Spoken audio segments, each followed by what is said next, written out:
आज हमारे साथ मौजूद हैं श्री विपुल अग्रवाल सर।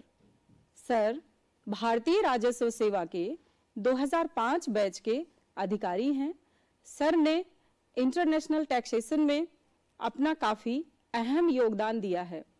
अपने लंबे कार्यकाल में श्री विपुल अग्रवाल सर विभाग में विभिन्न पदों पर कार्यरत रहे हैं। दूरदर्शन के इस कार्यक्रम में आपका स्वागत है सर। नमस्कार। आयकर विभाग एवं टीम दूरदर्शन को मेरा हृदय से आभार। सभी दर्शकों को नमस्कार। इस कार्यक्रम में आमंत्रित करने के लिए बहुत बहुत धन्यवाद।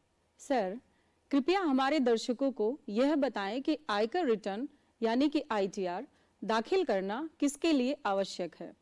प्रतिभा जी, पहले हम बात करेंगे इंडिविजुअल टैक्स पेयर्स जैसे कि आप और हम, association of persons, body of individuals एवं HUF टैक्स पेयर्स की। ऐसे करदाताओं को आयकर रिटर्न फाइल करना अनिवार्य है अगर उनकी total income basic exemption limit से ज़्यादा है।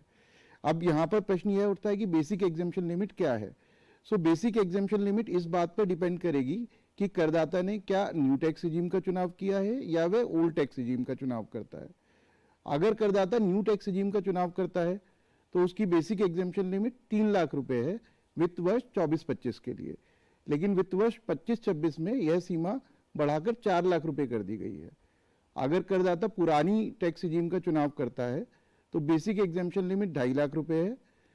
अगर करदाता सीनियर सिटीजन है यानी कि उसकी आयु वित्त वर्ष के दौरान 60 वर्ष या उससे ज़्यादा की हो गई है तो यह लिमिट 3 लाख रुपए है।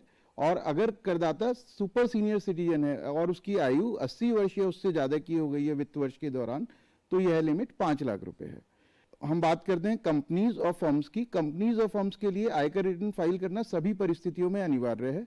कुछ और टैक्स पेयर्स हैं जैसे कि चैरिटेबल ट्रस्ट, इंस्टीट्यूशन, जिनको आम बोलचाल की भाषा में हम लोग NPO कहते हैं या NGOs कहते हैं। ऐसे ट्रस्ट और इंस्टीट्यूशंस को आयकर रिटर्न फाइल करना अनिवार्य है अगर उनकी एग्जेम्पशन के बिना taxable income basic exemption limit से ज़्यादा है।